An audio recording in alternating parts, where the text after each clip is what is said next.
What's going on, guys? Welcome back to the Halo Ranks YouTube channel, where today we're going to be going over the Halo Infinite tech preview, which happened, well, about 5 minutes ago as of recording this. We're just going to give you guys a brief overview of everything what's involved, our opinions on some of it, and yeah, let's get into it. So one of the first things we kind of saw, which is quite a cool feature, drop ball weapons. Nice to see, just another quality of life thing. We also had Fov Slider. Once again, you kind of, it's expected as standard. Toggleable speed lines, which was basically like a visual effect from Sprint that they described. Yeah, that was kind of a weird Yeah, one. They sort of said you could either do that or not use it. yeah, if you found it distracting, I guess, you can turn it off. They also said that open mic is on off the bat in the tech preview, so if you're playing on PC, don't chat shit in game chat unless you turn that off. Got an Fps Counter in there as well, which is a simple thing, but I don't think we actually had in Halo before. Also, like network stats and all that, which is also handy. You can also change enemy and friendly fireteam UI color. So, since we're not doing red versus blue anymore, they're highlighted in a particular color, and you can actually choose what that color is, which is quite handy. If you can't see particular colors, colorblind, whatever, or if you just find it easier to contrast with certain configurations, it's just good to have.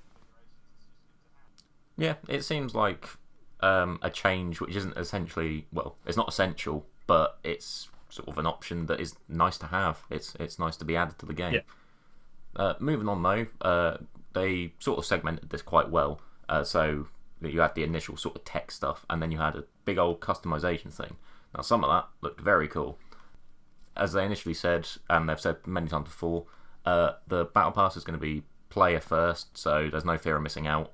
So you're going to have a lot of stuff on there that's going to stay forever. Like, there's not going to be any limited time or anything like that.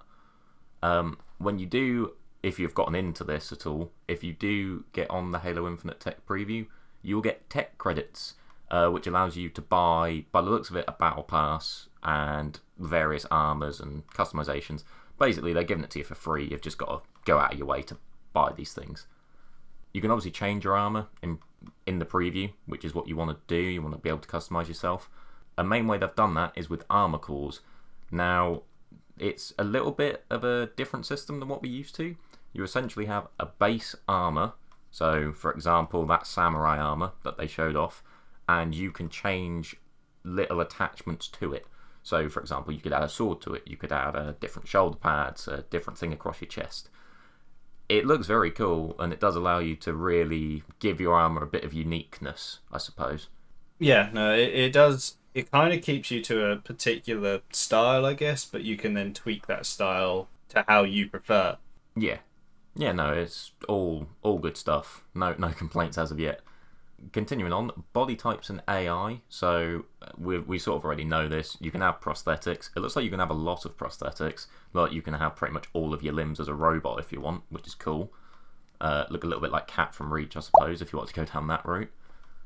The AIs are customizable. Again, this is all stuff we already know, but we didn't know there was going to be 4 different ones within this beta, and they're called Lumu, Fret, Cirque, and Butler.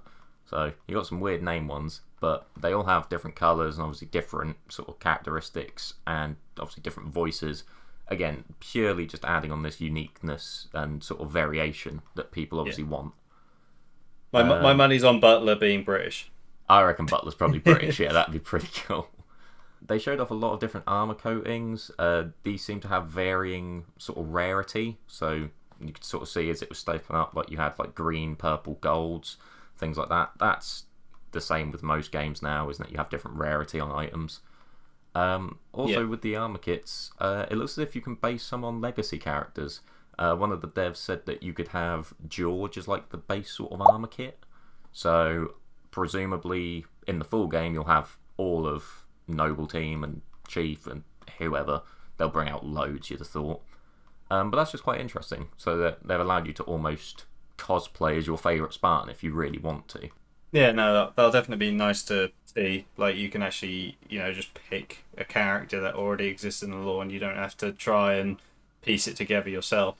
Kind of moving on from that, They also talked about the battle pass and basically kind of like explained a little bit more on how it's going to work. It's got a challenge system in it, which is pretty universal and is available on pretty much every game mode in the game. Like, there doesn't seem to be too much particular game mode challenges. You could also skip certain challenges if you didn't like the look of them. If you struggle with a particular weapon and it had a challenge for it, you can kind of just go, no, I don't want to do that one. Also, there's free items on every tier of the battle pass, which once again is kind of standard. And they said as well there'll be 20 levels in the preview. Presumably there'll be more in the full game, but obviously the preview is only a weekend thing. They're not going to give you the full amount. No, of course not. Yeah, from what they were saying, in terms of the challenge system, it looks as if they really want to focus on you playing this with your friends. So they don't want to make challenges that are really niche and, like, I don't know, play this specific map and get 12 kills with a hammer or whatever. Like, they want to make them fairly easy, fairly universal, so that you can sort of get them whilst you're playing socially. But moving on from the Battle Pass, they also highlighted the Academy, which is their new sort of tutorial-based game mode, which seems to be the go-to for new players and is a big part of this preview. It's essentially going to show new players the fundamentals, so obviously there's going to be a lot of people coming into Halo Infinite that have never played a Halo game, so this is just a nice way to sort of break them into it. This does have different game modes within it, one of which we did see, being weapon drills. Now, this just basically allows you to test guns, and you will get a different score depending on how well you do. So there's 3 different tiers within this, so there's sort of different difficulties, different abilities of the bots. Some of them, they literally stand still, so literally just target practice.